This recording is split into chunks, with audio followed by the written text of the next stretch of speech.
Jada's lying, and I have the timeline to prove it. Jada is currently on her Pay Attention to Me tour, and she is making all these wild claims, including that Tupac proposed to her while he was at Rikers. Really? The math isn't mathing, so let's take a look. Tupac was convicted of sexual assault charges on February 8th, 1995. From there, he was sent to Rikers Prison, only to be transferred less than a month later to Clinton Correctional Facility. And she specifically said she went to see him. This was not on the phone. When I go to see him in Rikers, probably one of the more painful parts, seeing him there, the condition that he was in, and having to leave him there. Cool. So prior to going into Rikers, Tupac already had a girlfriend named Keisha. He proposed to Keisha, her words, in a September 2011 interview.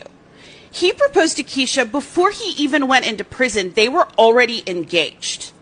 They got married in April. And in the time that he got sentenced and was taken to prison, Keisha actually moved closer to be by him and be by the prison and saw him on a near daily basis. When he asked me to get married, he was at Rikers. So you're telling me that in the 3 to 4 week window that he was at Rikers, engaged to another woman who had moved closer to the prison and was there almost every day, Tupac proposed to Jada. But hey, Jess, you might be saying to yourself, Tupac wasn't known to be a one-woman man. He was no angel. Fair enough. Let's see where Jada was during February of 1995, which was, as we've already established, the only time she would have been able to see Tupac at Rikers since he was only there for less than a month. You see, Jada had already met Will Smith in 1994 on the set of Fresh Prince of Bel-Air, but Will Smith was married, and so nothing happened between them. But in February of 1995, Will Smith was served divorce papers by his wife. 5 days later, on February 19th, Will called Jada and said, "Are you single?" And she said, "Yep." Will said, "We're together now." Jada said, "Cool." And she immediately flew to LA. She flew so immediately that when he called her, she was in Maryland at a brand new house she bought. And she never spent a single night in her new house. That's how immediately she flew to LA.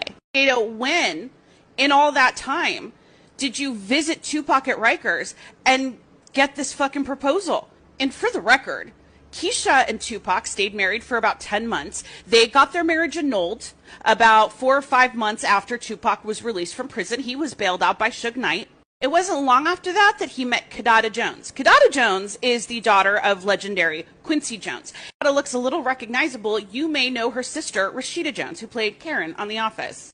Kidada and Tupac were living together and engaged when Tupac was shot and killed. Kidada was the one that was there with him at the hospital the night he died. Kidada was handed his bloody clothes. She was the one who told him, "We all love you," before he slipped into a coma and never woke up. Keisha spoke with Tupac several days before he died because even though their marriage was annulled, they still remained good friends. And I can't help but notice that all of the women who are actually part of his life in a meaningful way are the ones that have just kept quiet. They've kept silent. They've kept their memories to themselves and not tried to use a dead man as their limelight. And the person who's squawking about him the most is making claims that can't even be verified and don't make sense from the perspective of a verifiable timeline. So many people in that position don't have support. Right. None at all. None. You know. And he got the best. He did get the best, but not from Jada, because per Will Smith's own words, that him and Jada were pretty much humping all over the world. They were traveling constantly from the first 3 months they were together, all over the world. So Tupac did get some great support, I imagine, from his wife, who moved closer to be with him and visited him every day.